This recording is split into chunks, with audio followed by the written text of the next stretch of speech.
मैं हूँ आसिफ गरीब, आप देख रहे हैं यूट्यूब चैनल।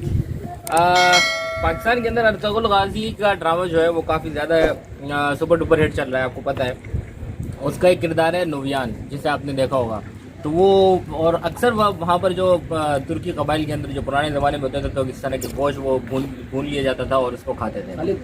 तो आज हमने भी जो ईद के 5वें रोज़ जो है हमने सोचा क्यों ना कि हमने कुर्बानी की है बकरों की, तो हमने उनकी तरह जो है ना देख के, क्योंकि हमारे भी जो यहाँ पर बच्चे छोटे बड़े जो हैं उन्होंने ये किया था, तो हमने भी आज आप देख रहे हैं आसिफ करीम को, तो हमने पूरे जो है वो यहाँ पर टांग जो है ना बकरे की रान जो है वो तैयार कर ली है। और अब आप देखेंगे वो स्टाइल जो नोवियान जो है ना जिस तरह वो गोश्त खा रहे होते थे वो उनसे टूटा नहीं जाता था।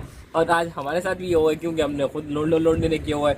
जब लोडने ने किया हुआ तो वो पका नहीं है ऐसे। अब जाहिर सी बात है वो उस जमाने के अंदर भी पकता नहीं था, तो हमने पकाया भी किसी में, वो आप देख सकते हैं अंगीठी टाइप हम लोगों ने बनाई हुई है जगह, जो अंगीठी टाइप जगह बनाई हुई है, तो उस पर हमने पकाया। अब उसके हमने 3 घंटे पकाया लेकिन पक नहीं रहा।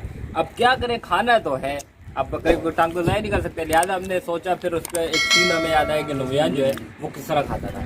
तो वो जिस तरह खाता था वो आपने देखा था यूँ करके। तो भाई देखो अर्तुगरुल गाजी के ड्रामे को हम उसको तो मानते तो है, हीरो तो मानते हैं ना, क्यों ना किरदारों को थोड़ा निभा लिया जाए। मुझे दीजिए इजाज़त।